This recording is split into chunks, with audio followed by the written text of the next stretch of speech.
You want to tell us about it? Will you raise your hand?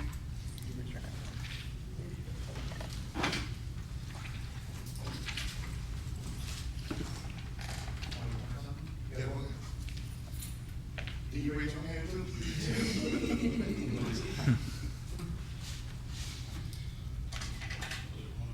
Yeah.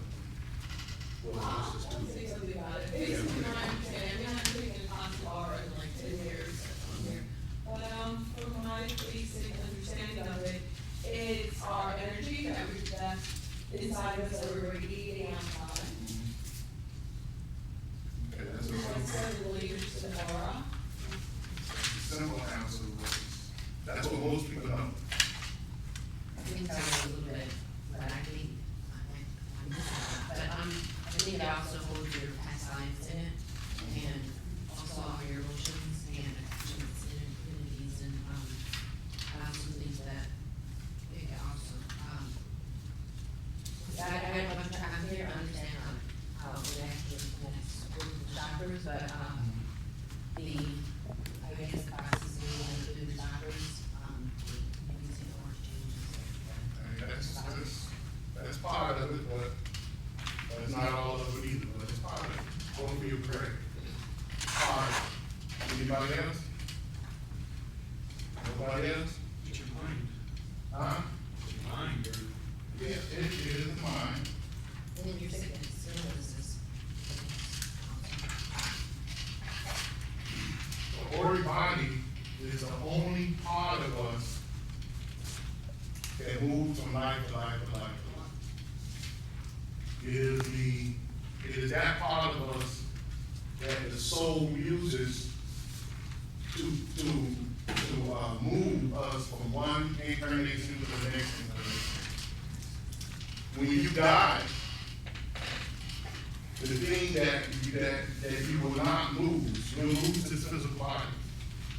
You'll lose the astral body. Everybody heard of the astral body? What is the astral body? Ever heard of the astral body? The astral body will decay too. Okay, you'll lose that astral body. And the part of the etheric body, which is a step greater, a step higher than the astral body, you'll lose that as well. But the auric body will move on. The auric body is that body that contains, the auric body is that body that contains the real you. And it moves all your consciousness from one life to the next life. Inside this earth, you cannot exist on this earth without what? Air, right? The atmosphere, right? The atmosphere is the thing that does what? It sustains life on earth, right? Well, the aura does the same thing for us. All of us have an aura. And that those layers of auric field sustains life from one life to the next life to the next life. And you have countless lives that you have to go through. And the auric body is that body that the physical body, which I know all of us consider ourselves physical, but the consciousness and the physical body sustain itself within an auric body. We have ourselves, right?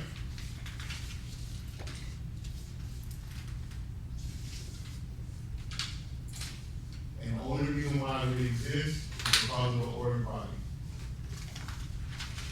When this auric body depletes itself,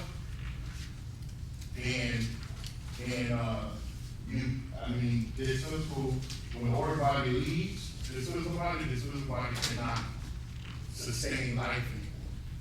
It's useless. They have to deteriorate and go into other things. Not you, but the substance that the soul pulls together to make this auric body. I do not believe in life. Once you reach the human life, you cannot go back to a dog or a cat or whatever. I don't believe in that. That's ridiculous. Life is about progression. Okay? If you, but I don't even believe that all of us had to have the experience of animals. I don't believe that either.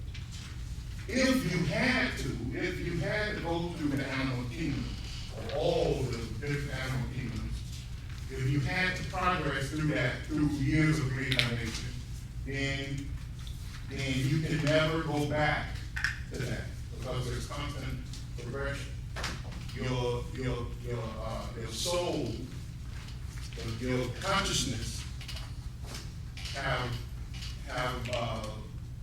become too large to fit back into a consciousness that is not self-conscious. The human race is self-conscious. The animal race is not self-conscious. So they are the laws. Okay? In the study of the chakras or Chakra,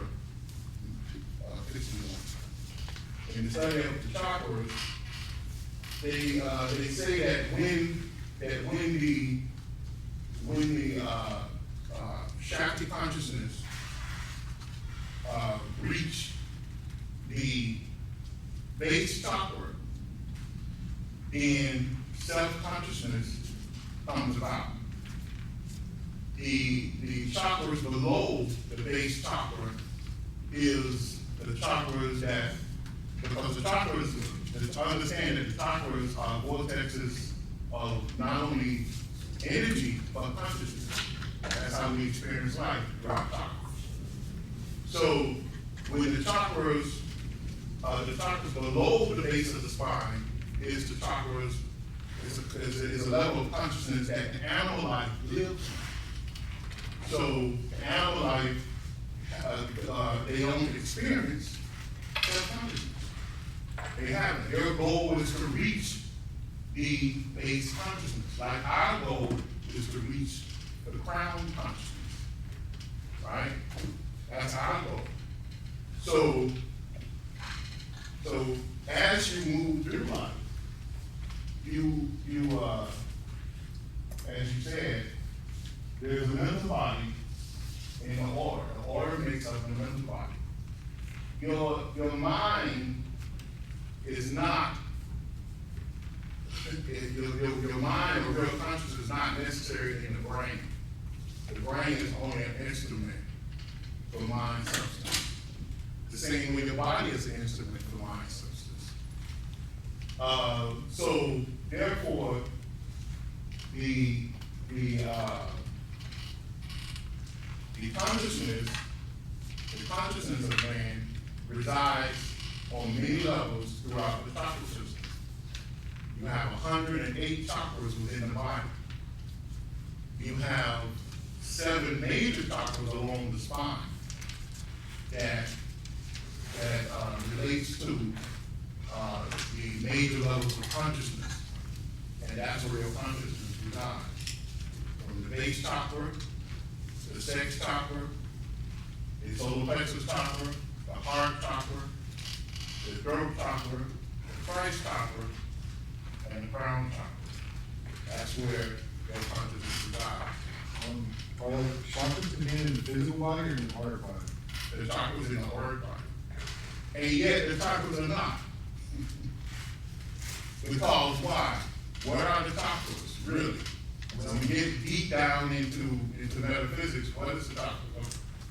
As a consciousness? It's points of consciousness, but it's realms of existence. That's what it really is.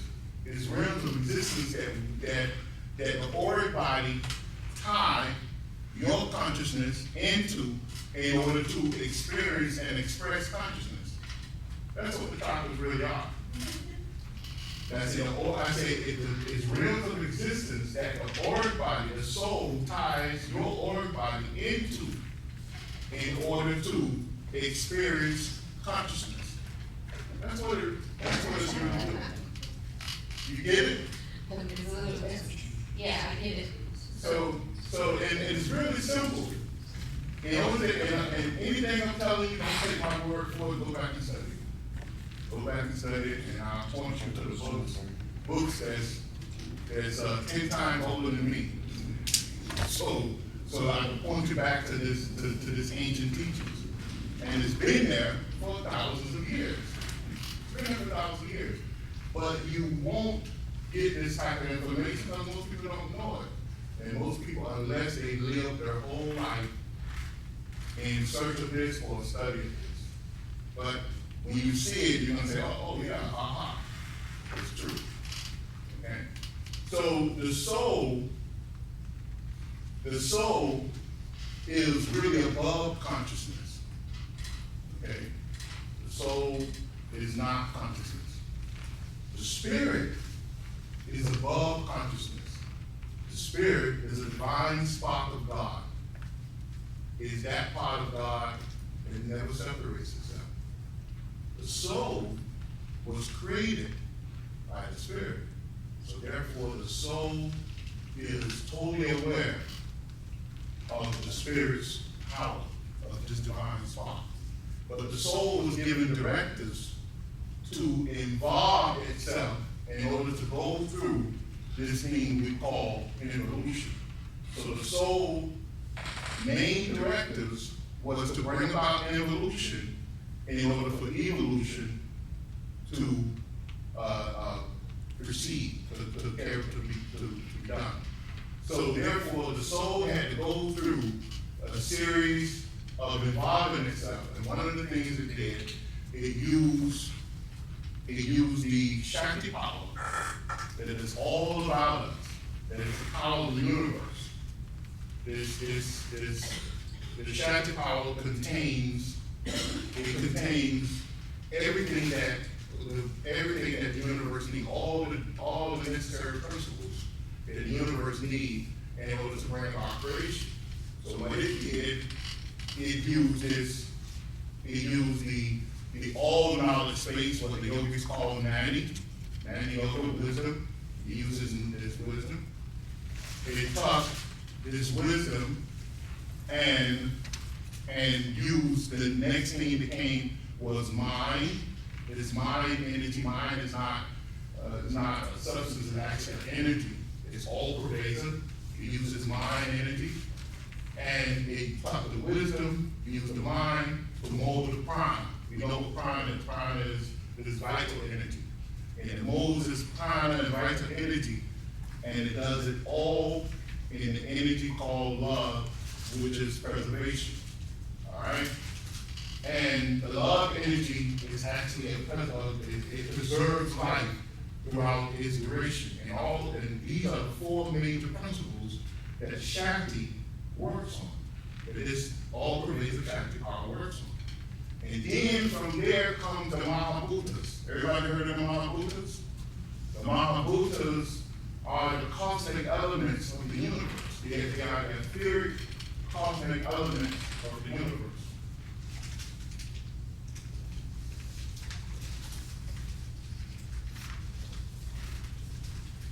And you look at that word up. They are the etheric cosmic elements of the universe. And it sounds kind of fancy, this is Sanskrit, but it's nothing but one, it's etheric sound, right?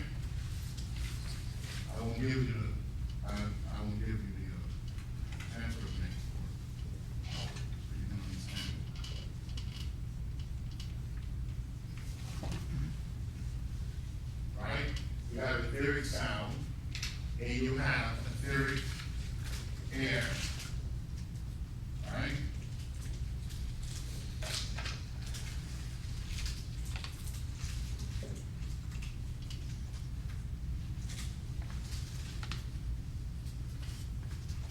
You have etheric fire, or let's say,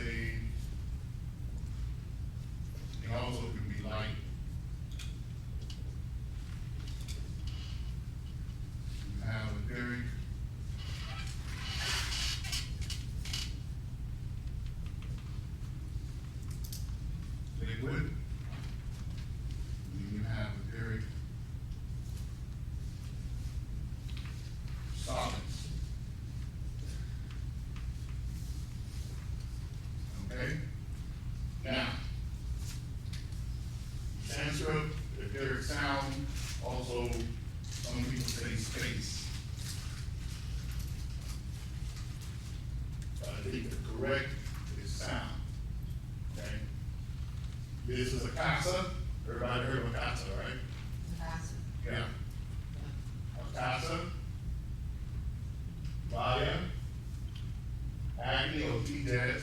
Sanskrit names for it. And, is it liquids? Yeah, liquids. Is, apas. Huh? It's a theory, you want this to look for. Apas is A-P-A-S. And that's under liquids? That's liquids. There's a good book, it's free on our website. It's called Nature Finer Forces. It has all this in it. Nature? Nature Finer Forces. Okay? And the last is either earth or earthies. Okay? So these are the Mahabhutas. These are the cosmic elements of the universe. And the principles mold this and turn in order to create the creation. And from there comes the solar cosmic energies, and then you have the earth cosmic energies, and then you have the human energies. All right? Let's go back with you a little bit so you can understand. So from that, the soul molds and shapes the etheric body, the layers of the etheric body. Okay? Now, the layers of the, I'm going to go into I have to move real quick. I'm going into a little so you can understand. Everybody understand the chakras a little bit? All right? At least you know where the chakras are, right? So, how about the nadis? You know about the nadis? I just learned about, could you go over just a little bit? Yeah, I'm gonna go into it. Because I was thinking they were the chakras. No, they're not. Okay, so what the soul does, when the soul pulls down this Shakti power from the universe into this substance, this auric substance, this auric mind substance, right? The soul pushes this Shakti power in a confined space called the Brahmanati. Everybody heard of the Brahmanati? All right, the Brahmanati exists within what? One of my oldest students. Huh? Within the spine. More correctly, within what? It's the center of what? Of the Sushumna Nadi, right? These are Sanskrit terms. All right? Now, within this, Brahma, everybody knows what Brahma means, right? Huh? God. Yeah, supreme God. So it pushes this cosmic energy in this concentrated form into this minute nadi. This nadi is very, very small. And it pushes it there, and it pushes it down this Sushumna, which later will become the spinal cord for the physical body. It will build around itself this skeleton that we know of. And in the center is the spinal column. Now, what is this? This is pure Shakti power, untouched by anything. And the essence of God is there, right? And this is what the ancient teachings tell us. And when it brings it down, all the way down to the base of the spine, right? Which we only want to deal with the base of the spine, I'm not going to go any further than that. When it builds it down, when it brings it down to the base of the spine, then the pressures of that chakra, of the Muladhara chakra, right?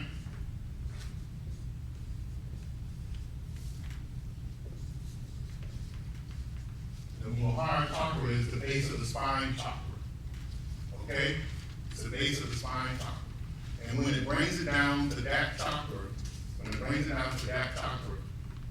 what happens, there's enough pressures there there's this cosmic pressure there that makes the Shakti power that just was pushed through this Brahmanati. It brings about a separation, right? And in the ancient books, they say the Shakti power becomes not whole. Okay? Because at that level, karma will not allow this supreme power to be intact. So there's a separation that comes about.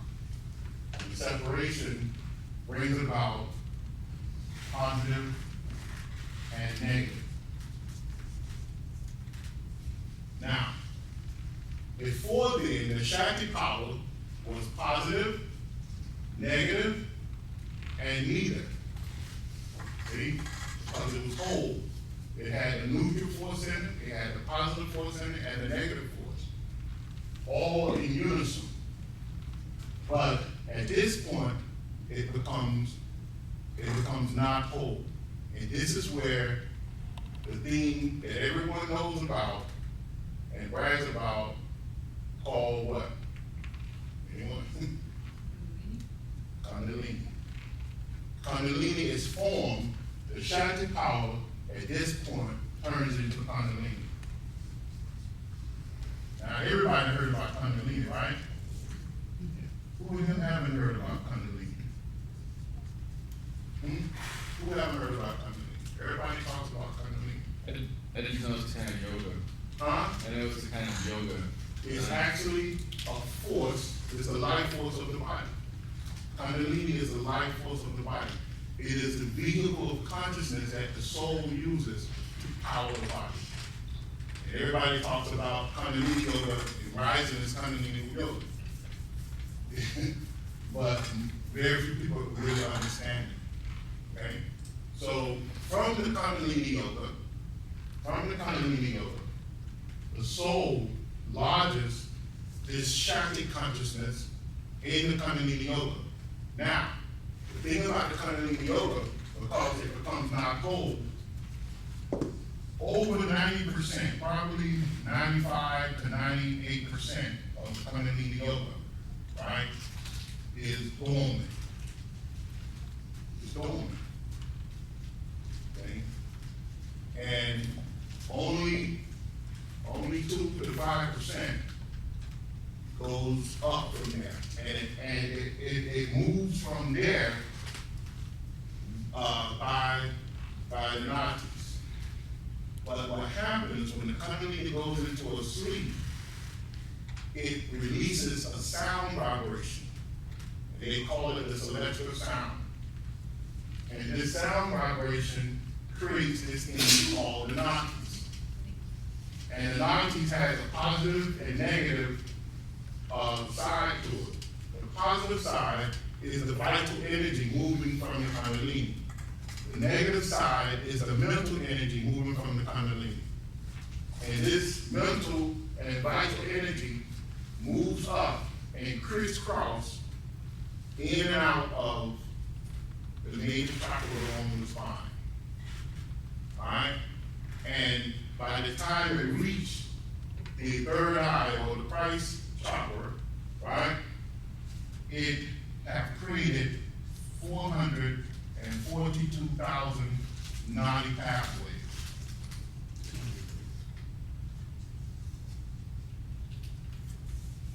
Okay?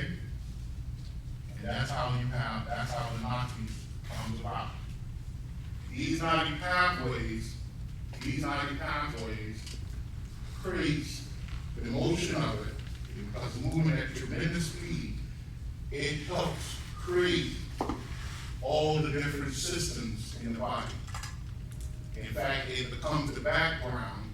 It's the nervous system, it's the respiratory system, it's all of the systems in the body. It becomes the background to that system, to those systems. And from here, it fills the layers of aura, because it moves in and out of the chakras. Now, in the chakras, you hear about the petals of the chakras. Everybody heard about the petals of the chakras. The petals of the chakras is actually the nadis passing through the chakras. They pass through the petals, which are the original sound vibrations of those particular chakras. It's what those chakras are calibrated to. Now, throughout all the history of all the Bibles, whether it was the Hindu Bible, or the Jewish Bible, the Torah, or the Holy Bible, or even the Quran, or the Muslims, all of them states that God spoke the word, and the word was God, and creation came about. Well, in the ancient tantric yoga system, sound is that thing that brings about life. Sound is that thing that holds consciousness. So throughout all the yoga systems, you'll notice that sound is that element that shapes and molds mind and prana. Like mind is an aspect of sound. All right? So the petals are nothing but, if you look up petals, you will see this word. The Sanskrit name for that for petals is, or is in plural, is Vajas or Vajas, right? But when you look for a closer English translation, you will notice that they describe it as a seed mantra, right? And then when you look up seed mantra, you'll notice that mantra is what? Sound. So it's a seed sound. So each petal, each chakra have a number of petals. And those petals are seed sounds. And they are the original sounds of the soul. When the soul attached its consciousness to those realms of existence called chakras. Okay? And when this Shakti energy was broken up and made into nadis, and nadis are nothing but, the definition of nadis, simple definition of nadis, is a flow of energy, either positive, negative, or neutral. That's all it is. All right? And what happens, these nadis, they seek some type of equilibrium. So that's why they go to each chakra.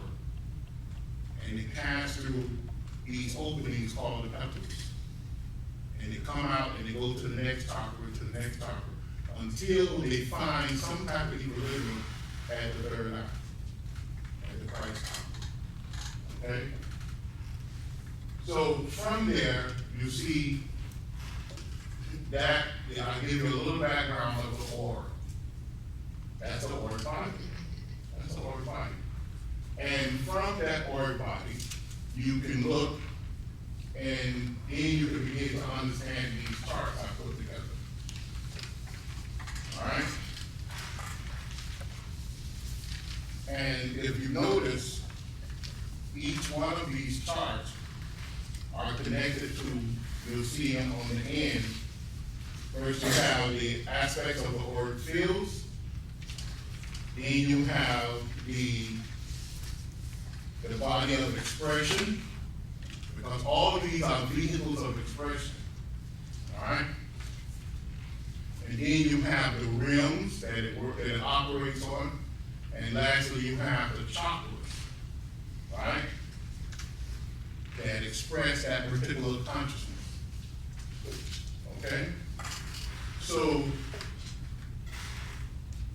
you have the physical aspect of the aura, because the aura, and most people, anyone see auras?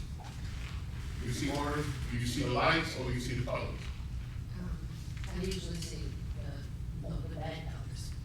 You see colors, Yeah, like gray, but mostly grays and browns. but most auras are gray. Yeah, well, that's pretty much all, I don't see the pretty colors. You know, most auras are gray. I didn't know that. Because you know why? I tell you, not to go off too much, but a lot of people don't know this, but it's true. You can go and look it up. This was said a couple hundred years ago when they began to study these, the aura, that they found in ancient books that way back during the Lemurian days, everybody know about the Lemurian civilization? You heard a little bit about it?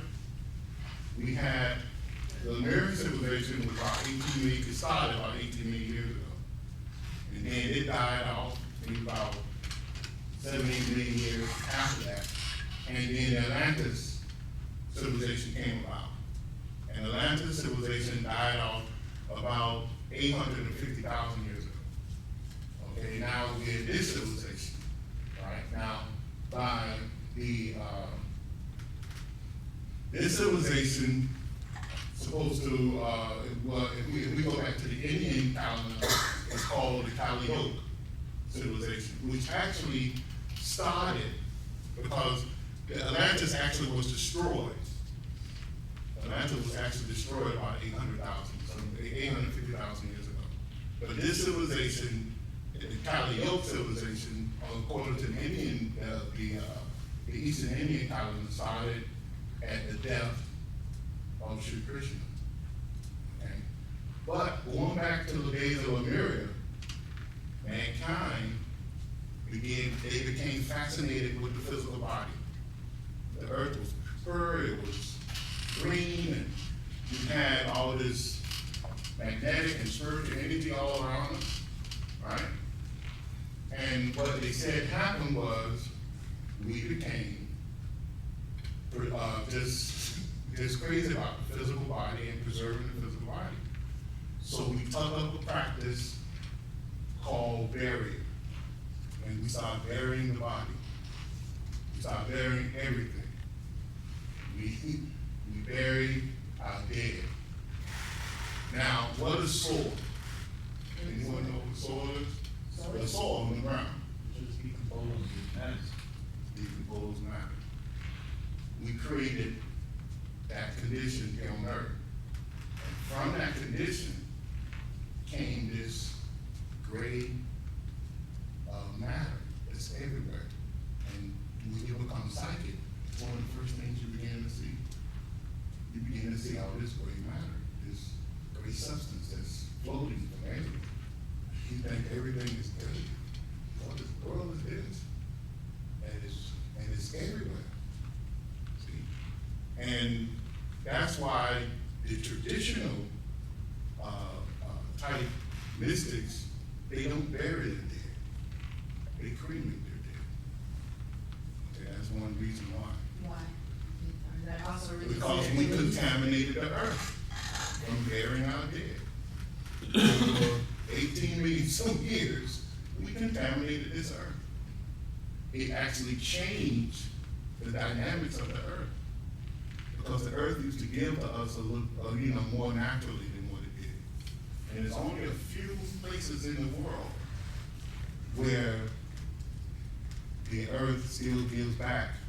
Not in the way it did those millions of years ago, but it's heightened. There's only a few places on earth. So if you go into, I don't know what they call it today, it was back in the day, it was called elemental magic or whatever. You go into that, you'll see this and you'll study it. It's very popular in the European countries, maybe in Ireland somewhere, and where they work with the so-called nature spirits or whatever, and they can do a lot of different things. It's just, and in fact, in the 70s, I think, or maybe the 90s, where even the same type of knowledge that Ireland and the European people was using to grow these humongous fruits and vegetables these Arabs, they took up the same type of knowledge and began to do the same thing without using chemicals. Without using chemicals, using mind substance, using love and expression. And they were able to grow melons in the desert. You know, so the earth will give back to you, you give to it. So did they work with elements? Yeah, that's what they did. They used certain rituals in order to grow their vegetables and fruits, instead of using the chemicals. I mean, like in Stonehenge or like in Egypt, like how they harvested that natural earth, Something or like that that. energy. Something like that. Not, don't get caught up into that, because there's a lot of false knowledge in a lot of that. But more like in Ireland, if you study some of the stuff in Ireland or whatever, or in Africa, certain parts of Africa, okay? So, but that's the gray mist that you see. Okay? So why are those people though very decent? Because When we plant a seed in the soil, what happens? What do the scientists tell us? There's 14 major minerals in the soil, right? And what is the soil? Decomposed matter. Yeah. So what are we doing? We're eating that.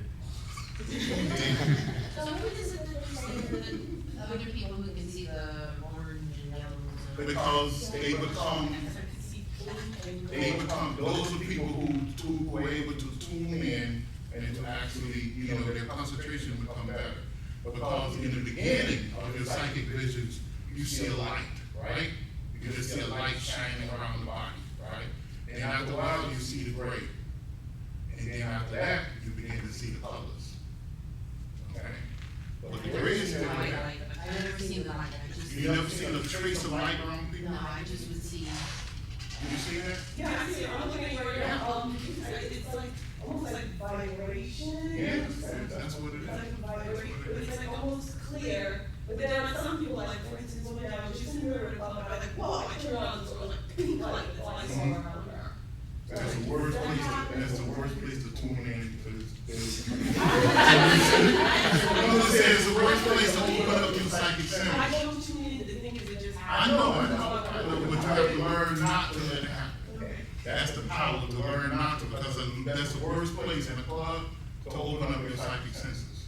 Because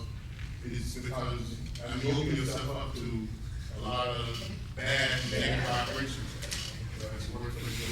But you're right, you'll see these colors and pink, red, you know, black, all these green, you'll see these colors. But that's when your psychic sight have developed to a certain degree. You know, in the beginning, you'll see the light and you'll see the grays, more than you'll see colors. Okay? Yeah. I have a question. Why do the moms do the sock? Sock? Why? Yeah. Because that's where it stops. Right? Yeah, the higher centers, the price center is a command center. It deals with more metallic energy and minus energy than the elements, than cosmic elements. In other words. And you said before it was always the same balance, and when it gets there, the balance is achieved. Yeah, but that's the nadis. Because it becomes the command center. And that's where the balance is found there. So it doesn't focus in on any one energy. You know, like what you're saying, like a casa is within the throat center, etheric sound, right? That's the primary Mahabhutas there, right? And in the human term, in the human center, it is called Udana, the prana. It's Udana prana that's there as well. Those are the primary pranas. There, you know, at that throat, but at the third eye or the price center, it controls all the chronos and all the chakras below. Okay? It controls all the, so from here you can control all the energies in and out of all the chakras below. So you don't have a primary energy or Mahabhuta there. That's why you become an avatar. You become an avatar. You have control over all your body. You master all the bodies.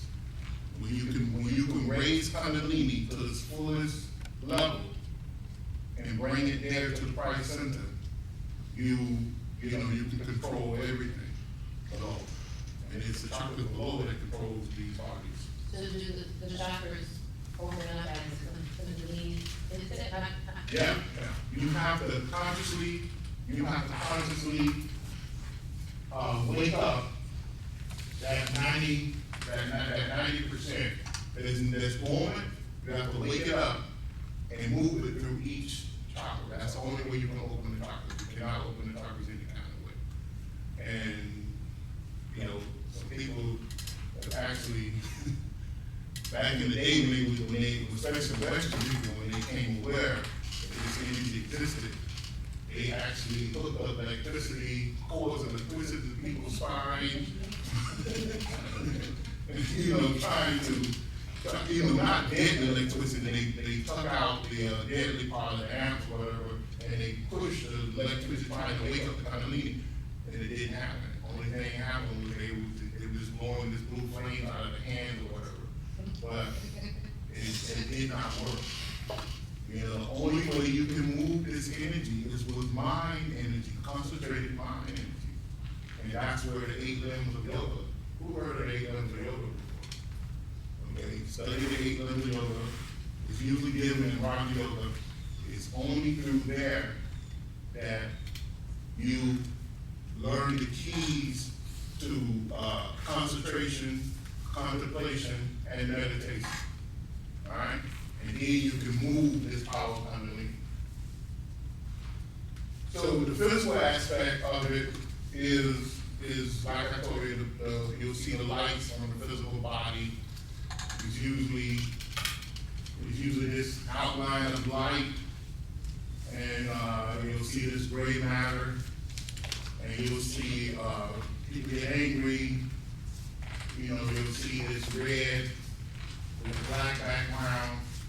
When you become jealous or envious of someone, you'll see green type colors, right?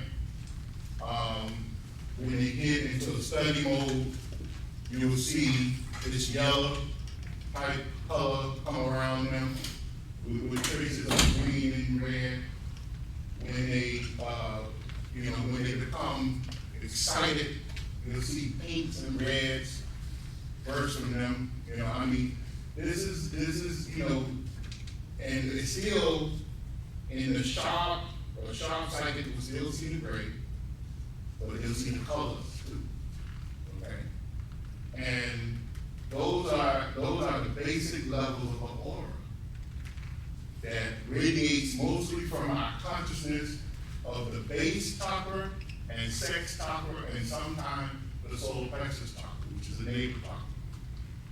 You'll see the auras come in and out of that. So those come from the first three. The first 3 chakras.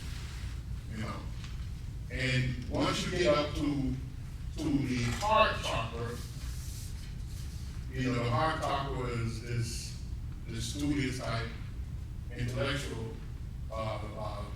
type consciousness on the basic level, on the very basic level still. Okay? You're dealing with the physical. But within the heart chakra is where structure is given to the mental bodies, the subtle bodies, and even the physical body. Okay? And from there, if an advanced psychic can see the advanced, deep, rich colors of that radiates from that particular chakra, if someone does radiate it. It may not go far if they're just a normal person, but if they're not, if they're a little bit above normal in certain aspects. But certain people, they can be normal in 100 different ways, but abnormal in 10 or 20 other ways, things that they're very good at.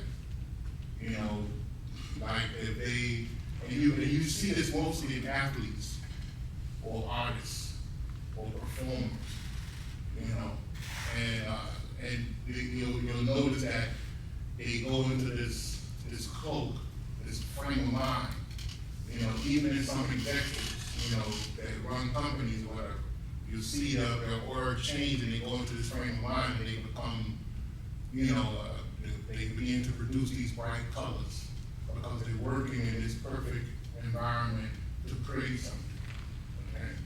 Now, you'll see that with your advanced psychic sight, okay?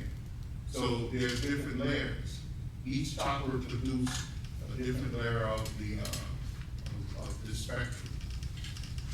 So what layer is the illnesses that are these people? Mostly the basic, most of those basic ones, yeah. Okay. And the karmic, illnesses? All through. All of them? All through all of the chakras. Okay. And upward, you know, that's what actually stopped development, you know, is that because in the auric field, and you can see here in this chart, I have a black line. There's a part of us that disconnects us from the whole. That part disconnects us, it separates us from our God-like ability, you know, and is deep down in our auric fields. And our auric fields are contaminated because of this. You know, the main chakras that contaminate the auric field are the lower chakras. That's where all your passion, your desires, your envy, your hatred, your jealousy, all of this has been building up for lifetime after lifetime after lifetime. You have a grudge against someone and you take it to your death, you know, and you feel justified in doing it until you get on the other side and realize how far you set yourself back by doing it. You know, you wake up and say, oh my God, I shouldn't have did that. I should have forgave them, I should have embraced them, I should have given them all the love that I can give them because they really me, I'm them, you know, we're connected. So now I have to be reborn with this person for the next 10 lives. So that's what you don't realize. You hold on and you attach yourself to someone in that negative way. Because you have to work that out. And if it takes 10 lives or 100 lives, that's where you'll be. You'll be reborn with that person over and over and over and over again until you work out the differences. So in the 8 limbs of yoga, we're told to detach ourselves. That's what detachment means. You know, you begin to forgive people and recognize that they're only working on the level that they can work on. And if you can reach that level of consciousness, then you can say, well, I forgive you, you know, and walk away from it. And be there when they need you. Don't say, I forgive you, and then I want nothing else to do with you. Because you're doing it fooling yourself. You know, so you need to be very forgiving. You need to be embracing. Yet at the same time, detach yourself from the emotional side of it. Realize that it's only growth, you know. Please answer this question for me, okay? It's like you're just horrified with the thought of spending the next 2 years, 2 lifetimes by his husband. Unfortunately, a lot of people, the people that's in your life, your family right now, they probably was your family members or best friend in your past life. That feeling. So, okay, you say you forgive the person, right? But if you keep this, if you still try to have this person in your life, you know, they will keep their, you don't see them doing something for someone wrong. So what do? You can't allow somebody in your life who's going to keep tearing people down. Well, you can because it might might be, you can't do it in 1 minute. It may take 10 to 20 years to work through that, but you work through it. And you always have an open door policy to them. But if you open that door. No, but it can be limits, no, it can be limits on how you open the door. You don't open the door 12 o'clock at night. You know, you open the door by them calling you, if they need something, you listen to them or whatever. If you can help, you help. If you can't, you can't. Or you can refer them to someone else who can help them. You know, but you never just say, oh, they're a terrible person. Because guess what? Maybe you were a terrible person 10 lines ago, just like them. You know? And how to continue to bless them as well. Yes, you continue to pray for them, in your prayers, you send your energy to them. I mean, prayer energy, not no, I pray that they get rid of that same attitude. That's no prayer, you know. You pray that God can lead them in the right way. And that you and your life can be an instrument for them. However you touch them, they can learn from that. And you can learn from them. And that if you are given the power and strength to help them, then you will be that vessel. You pray, you make prayers like that. You don't pray negative prayers. Okay? So, but it's, it's easy, the easiest thing to do is to say, I just want that monkey out of my life. That's the easiest thing to do. But guess what you do? You bound yourself to them for lifetimes. It's the same way the justice system does now. They find a mass murderer, and the first thing they do is what? They try them, right? And they execute them. Okay, now the yogi, the mystic, they know. If you just release a mass murderer on the lower astral realm, so what that person's going to do? Keep back attached. They're going to go on the other realms and continue to kill. Or they will, and killing on the lower hells, if that's not good enough, if it's not tasty enough, then they'll find their way back on the physical plane and present some other physical person to do the killings while they get that feeling from them. So the best thing to do is to lock them up and let them spend the rest of their life thinking about it. You do a better service to them by locking them up, giving them the rest of their life to concentrate and contemplate on their deeds. So like, their they evil want to deeds. say, okay, so they're not serving or like Bundy, then we let you do. So nothing is, his soul is stopped right there, and his learning is stopped at that point of execution. So therefore he being on the energy is the same thing. He goes to the lower hells. He goes to the lower hells most likely, and continue himself, especially if you can get him kind of to actually rehabilitate himself. You just release a murderer, to the lower hells. And now that person is going to continue to do their little thing in the lower hells and probably possess some terrible person on earth to continue that killing spree. When you're psychic, you can see a lot of things. Like you see evil people, you may see them being, haunted or entranced by someone else that is there that no one else sees.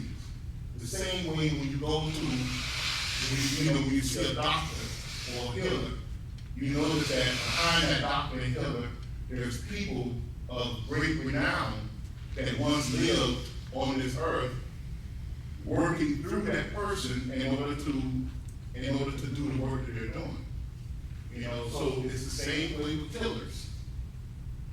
It's the same way with killers. Someone most likely entranced them to or possessed them to do what they're doing. And the justice system, capital punishment is not a good answer. It's not. It only increases the problem. Okay? So, in the same way in your life, by you cutting people off, killing them out of your life, without solving the problem, you're only amplifying the problem. That's what you do, you're amplifying the problem. So that's not something, that's not a good practice to do. Forgive. Okay, learn to forgive.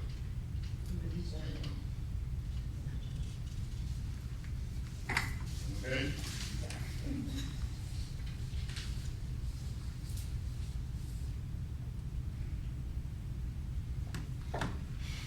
Okay, what else do we talk about? So you understand how to hire we have this veil within our aura that separates us and creates this false knowledge. Because we are detached from our higher self. We're detached from that godlike ability within us. Okay? So one of the things that we do in order to help purify the aura is the simple things I just told you about: forgiving, being loving, but also through the chanting of mantra. Mantra is those seed mantras that's within the chakra, and they're formulated by somatic type masters that have found a formula to life for helping to purify the aura through prayer, right? Through healing. These things purify the aura. It decontaminates the aura. And when you can decontaminate the aura, then you open up a door or some type of communication to your higher self. You know, while the aura is contaminated with envy, jealousy, hatred, possession, lust, all different types of impurities, right? These things stop you from resonating the higher energies. The higher energies pass in and through you, and you're totally unaware of it. Okay? So when you practice prayer, when you practice mantra in the correct way, when you practice auric cleansing practices, right, to cleanse the aura through pranayama and visualization, when you do these things, it helps to throw off these negative images. Simple practices also, if someone comes to you and say, oh, so-and-so was in a car accident, and the first thing you think about is the car is banged up and they laid there about to die, right? That's the first thought comes to most people's mind, right? So what you do, you don't allow those type of thoughts to come to your mind. And if they do, then you use a simple visualization practice where you immediately that thought is created. You imagine that these energetic arms are leaving the solar plexus center, grabbing that particular thought, and bring that thought back within you. You imagine that a white light or violet color light is coming down through the top of the head and burn that thought up and release that energy back into the body or the auric field in a purified form. You don't allow that thought to hang there, because all your thoughts and actions, every thought and action you have, it hangs on the aura. It hangs on the aura. And it eventually resides, the same way you have water come from the sea, right? And then it recedes back, right? Well, that's what happens with the aura. You have these thoughts, they come out into the auric field, and they circle the body, gaining energy or whatever. You may act on them or you may not, right? But what happens is when you don't act on them right away, they go back into the aura and they become samskaras. Everybody heard of samskaras, right? Samskaras is those things that actually scar the aura.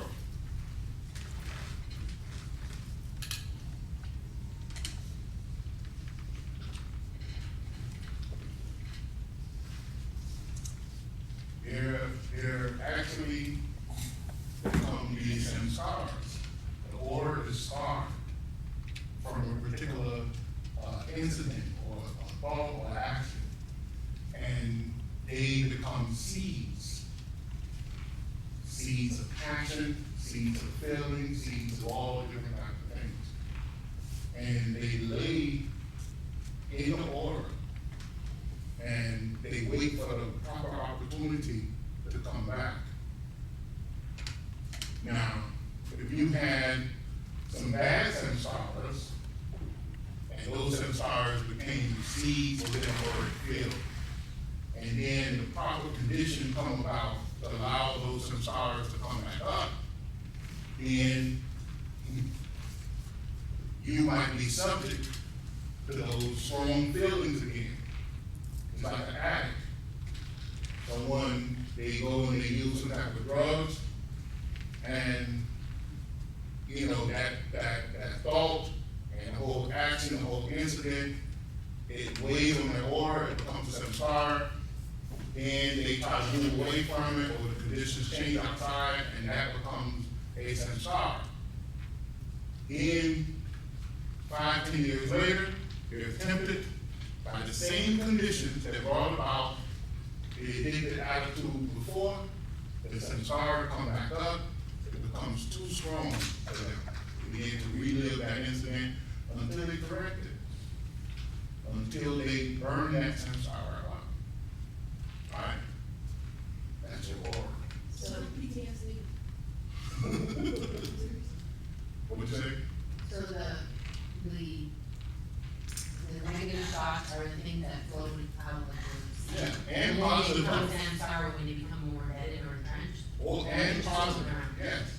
And positive. Every thought you have is released from your aura by the chakras. And it looks like you can see them moving from one particular chakra. They go out, they circle the body, they even leave and come back, right? And what happens, they embed themselves in the aura. You ever notice, it is a good way to test this.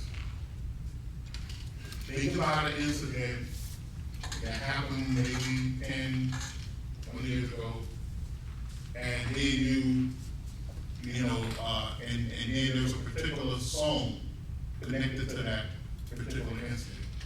You turn the music on. If it was a happy time, you become happy. If it's a sad time, you become sad.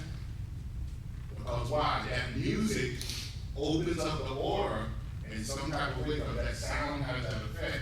It opens up the aura and releases those samskaras. And then if it was a sad incident, you find yourself crying. Somebody says, where are you crying from? You say it's the song. It's really the samskaras that was brought back up to the surface, to the development of your aura, and you become highly conscious of it, and you begin to live those incidents again, you know? So that's why it's best when you have negative samskaras or negative thoughts, when you go through a negative period of time, cleanse yourself, cleanse your aura, okay? Question for you, so should we get rid of the positive also, just to remain neutral? No. The positive good for you, and you don't want to get rid of the positive. You want the negative ones are the things that hold you back. That give you the stomach about the positive samskaras propel you to other experiences. You know? And if things tend to get here. Yeah. When you cleanse it, those are the first things to go. Those are the first things to go, yeah. They're the first things to fall and to go. I know some people that are held back by the positive, like they can't move on because, like, my childhood was so good, I don't want to know where it's going. Well, is that positive? No. I'm saying, it's not a positive samskara, it's a negative samskara. If it's holding them back in some type of way, or maybe they need a particular lesson in order to move on. I think what she's saying, they don't realize it will back. Exactly. Yeah, but is it positive? That's the question, is it really positive? You know, it may look positive because grass always looks green on the outside. You look in the inside, and it's great. But really, they probably didn't. They probably didn't, because maybe their parents intended to give them this great life and did on their account, but the child was not perceptive enough to realize the opportunity that was there for them. And they took it all in negative. And they acted on it negative. And all of us, ones of us who parents know that that's true, because I can raise my hand to that. We know that that's true. We break our backs for our kids and try to give them everything, but yet they don't see what we see, because they're what is it called? Eccentric type, existing, you know, where it's just the world is all about them and nobody else. You know, they're in this sociopathic type state, you know, where they can't feel the feelings of people around them. So they go down this narrow, way and don't see the things around them. So something positive can be happening to them, but they take it in negative, they respond to it negative. So on the outside, it may look positive to us, but it really is negative. You know, so this is, you know, this is the main reason for cleansing the aura. And there's another book on our website called The Science of Breath. In that book, they have the brain stimulation exercise. They have the auric cleansing exercise. There's also at the Affairs Society website, affairs.org, you can find the what's called the practice of affairs, and there's an auto tape on the auric cleansing practice too.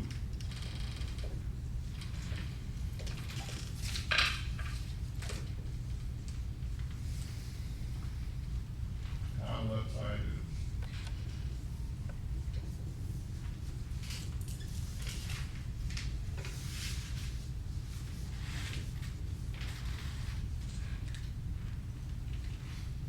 is it ever okay to be, like, can anger ever be positive?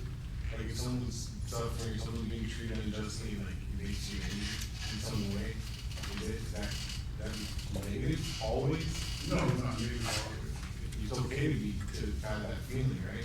Well, it depends on, see, if you can be attached to anger or you cannot be attached to anger.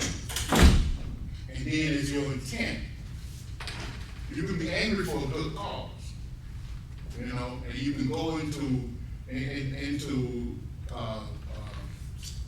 combat for a good cause, you know, with that anger, because that anger fires something in you to do, but it's the intent behind the action that makes it right or wrong. Are you going there for selfish reasons, or are you going there for selfless reasons? So, I saw a movie, I don't know if you guys seen it too, Machine Gun Preacher, with Yard Butler. No, I did not. It's a true story, it's the true story of, he used to be a biker, druggie, but he found Jesus in the church or whatever, and he went to Sudan on this volunteer mission, it's a true story, and he saw the suffering of the children, you know, and he became outraged, and he dedicated the rest of his life to helping those children. But what he did was, he went over there, he started an orphanage, but he would start like this little militia, and go after against the rebels, which was like, the missionary guy. yeah, the missionaries, the Coney who kidnapped the children and put them into war, he started going into war against them, you know, to save these children. So he would say, you know, he uses anger in a positive way in that sense. If he went into war, he killed people. I have to see the story. I have to see the Save these story. children. See the story. I know, you know, negative and positive, good and bad is perception. Okay, and I always told you all that. It's all in perception, you know, because everything you go through is a karmic lesson. You know, even the bad things that you have to go through, there's a silver lining to it. You know, if you can look at it and try to find that silver lining and get that lesson that's learned. You know, Jesus said, you know, turn the other cheek. I think it meant to actually to look at it from a different perception, you know, a different perspective, you know. So if someone come and slap you, then that don't mean you need to physically turn the other cheek and have them slap you again, but it means that you need to look at it from a different perspective. And one of the first rules is to look at yourself. Did I deserve that slap? What did I do to evoke that person to slap me? So, I mean, and then from there you move on. You know, but you look at it from a different perspective. but like I said, good and bad is relative. So that's how you have to look at it. You can also say that, So I don't know if that's necessarily so. Yeah. you can also say, put yourself in someone else's shoes, see where they're coming from, Right. like why they slap food. Don't be fast to condemn, in other words. Look at yourself first. Always start with yourself. And see what, why did this have to happen to you? Because whatever happened to you, believe me, you had a hand in bringing that about. You had a hand in making that thing happen to you. So it's just one lesson for you to learn. It's just one more lesson added to your life to learn. So everything happening is a common lesson. So don't necessarily scorn at it, but you can manipulate karma to work on your behalf. All right? So in these websites, you can find, I think it's the book, it's called the Practice of Affairs, and also there's auric cleansing electric tape. I don't know if it's still there, I think it's still. And then on here, you can go to Science of Breath by Yogi Ramakrishna. They give auric cleansing practice there. And they give a brain stimulation practice there. They give psychic breathing there. It's a pranayama book to help cleanse the aura. Okay?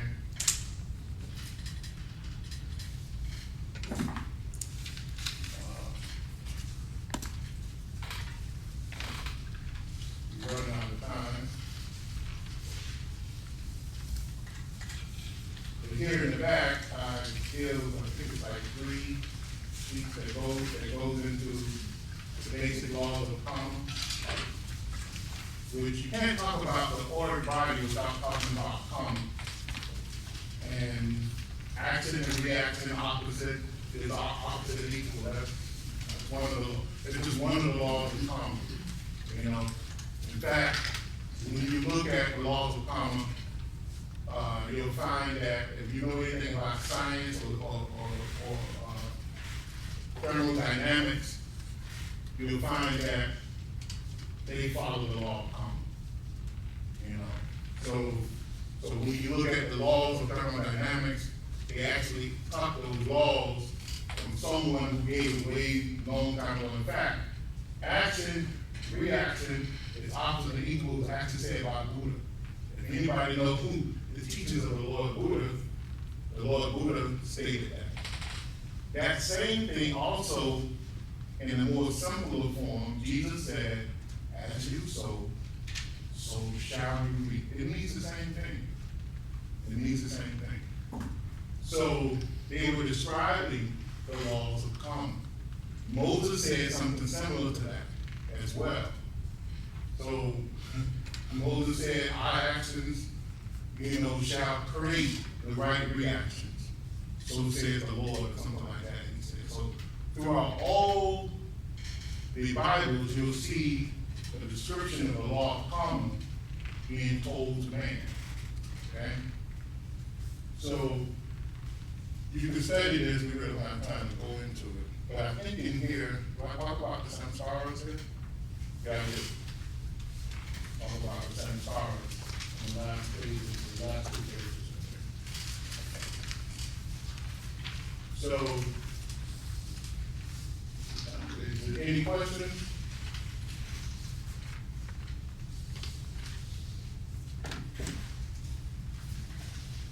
You go on if you want me to, but if not, we can stop there.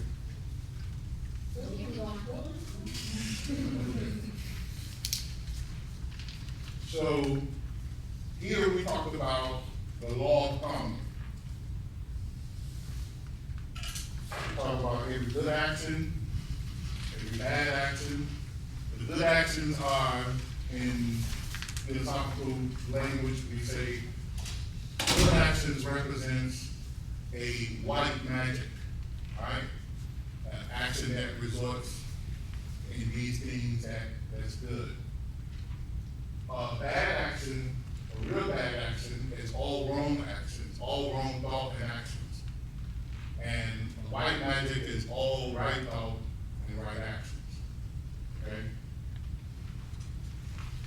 Great magic is a mixture of right and wrong. Now, all of us are great musicians because we find ourselves doing things good and bad, you know. So those are like the three forms of magic when you look at our daily lives. We have these ultra moments where we do all right things, you know, all right thought and all right actions. And we have these moments where we do right and good. It's not, you know, it's not good for us or bad for us, but it's, you know, it's in the middle. And then, at rare times in most people's lives, you have a moment where you do all wrong thought, all wrong actions. Now, fortunately, with a lot of people, this happens through ignorance. Because the real intent is not there to do all wrong thoughts and all wrong actions. It could be through their own ignorance that they're performing these acts, right? So the intention is not as great as those people who are intending to go do all wrong thoughts and all wrong actions, all right? So it's really relative. So now, what I was saying to you earlier about the Samskaras, if you look at this diagrams we had many years ago, you have an accumulation of these Samskaras from our right, from our thoughts and actions, whether they wrong or, you know, bad or good or right or wrong or whatever. And they manifest themselves throughout our own thoughts and actions and skills. And they attach themselves to the aura, and when it becomes very active when we are in that moment. And when we get out of that moment, it recedes back into the aura and just hangs there. Now, one of the things that, you know, one of the reasons for yoga, and you know, I keep saying yoga, everybody understands what yoga is, right? The meaning of yoga? Huh? Union with God? Yeah, so understand that. Yoga, the real meaning of yoga means union with God.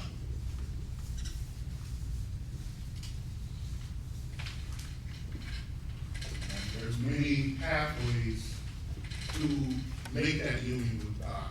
So that's why you have the many forms of yoga. Okay?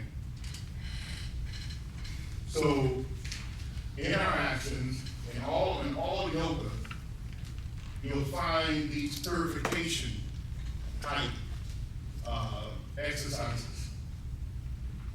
And a yogi embraces all religions. Yoga doesn't belong to any one religion. Okay, understand that. A true yogi, as we in the last century, we had several well-known true yogis. One of the most popular ones was Mahatma Gandhi. And he was famous for saying that I'm a Hindu, I'm a Christian, I'm a Buddhist, and I'm a Muslim as well. So, because why? He understood, as being a yogi, yogi mystic, that there was truth in all those major religions. You know, and it's true in the so-called yogi teachings of the churches. They will pick up the Holy Bible and preach from it for a while. They put it down, they'll pick up the Bhagavad Gita and preach from that. They put that down and they'll pick up the Torah and teach from that. And they just keep going on because there's truth everywhere. All right, there's truth in all the teachings. So we don't limit ourselves to any one religion. We don't limit ourselves to any one religion. So in all yoga, you have Raja Yoga, Bhakti Yoga, Nadi Yoga, what other type of yoga? Kundalini Yoga, Kriya Yoga, Karma yoga, Tantra yoga, all these yogas have a particular aim, an object to it. Karma yoga is a yoga of actions, making sure that all your actions are correct. And all your actions give the correct respond back to you in order to propel you through life. Dr. George King said that karma was pressure towards conformity of the divine laws of God. And that's what it is. Because it's a pressure placed on us to conform to the divine laws of God. If we, and we can see this in everything we do, even in mathematics. Mathematics is actually a description of life. That's what mathematics is. You take a negative number and multiply it by another negative number, what do you have? A positive number, right? So if you take that same formula and place it on someone's life who had a series of negative actions, what happens? Eventually, positive action has to come from it. What happens is that, let's say you break into somebody's house, terrorizing people, after a while, the police catch them, they go to jail, they get to spend time in jail and reflect on their actions, and the neighborhood that they was terrorizing is relieved as a positive action on that part, and it's a positive action on their part because why? Because they began to become conscious of their actions, and they began to move forward in a positive way. So, you know, karma is described all around us. Described all around us. You know, so there's, it's an exact law, even in our mathematics. Everything we do, we can see this law manifesting itself. Therefore, what we need to do is purify our actions. And Karma Yoga teaches us to purify our actions. Raja Yoga teaches us to devote ourselves to God. What you have really, I think, with the first yoga, a lot of people say, well, the first yoga is Hatha Yoga. I don't necessarily mean that. I think the first yoga is nadi yoga, the yoga of knowledge and wisdom. That nadi yoga is passed on to us, it's passed down to us from the master. And then we realize that there's a law that we need to live by. You know, there's wisdom, there's knowledge behind life. And then we begin to govern our actions. When we begin to govern our actions, because of nadi yoga, the yoga of wisdom, and karma yoga, the yoga of action, we begin to realize one of the secrets of life is devoting ourselves to God. Because karma, the law of karma is God. You know? The law is God and God is law. And that's even in most all Bibles as well. And from that, we bring about this back yoga within ourselves, and we become devotees for a higher power, the absolute God. And that leads us to the next yoga, because we want to experience this not only in a basic mental and physical level, we want to experience it on a higher level. So we go to Raja Yoga, which is the yoga of mental development for God. Again, we begin to experience God on a psychic level, on a spiritual level. That they refer to those who like body. When they go into the like body, What, Raja Yoga? No, not necessarily. It's supposed to be a form of that. But then we move from Raja Yoga, and Raja Yoga lead us to Kundalini Yoga, and lead us to Tantra Yoga, or Layer Yoga, right? What Tantra Yoga. Kundalini yoga is just rising your consciousness. Tantra yoga is the yoga, it's all the yogas moving together towards one goal of rising the Kundalini within the body in order to be bathed in the light of the divine spirit. Right? And then layer yoga is that yoga that you practice to move the Kundalini from one layer to the next, through all the chakras. This is called layer, L-A-Y-E-R. Layer, yeah. L-A-Y-A. Okay? And that's how I'm gonna close out. But you have the handout. What is our class for next week?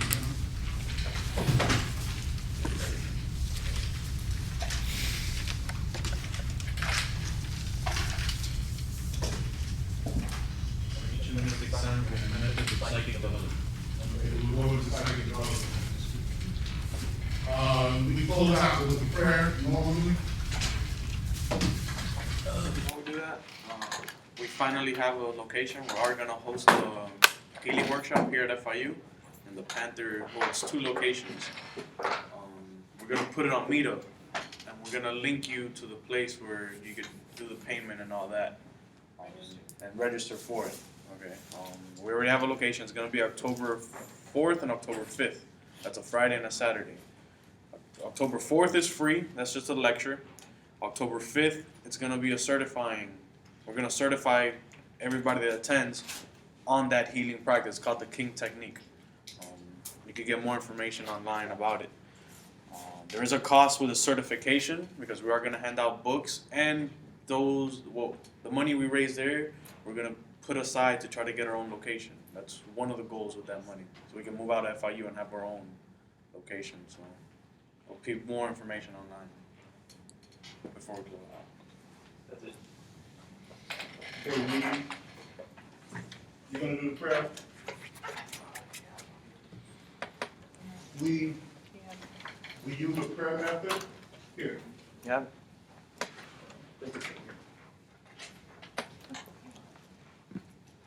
Where we face the east.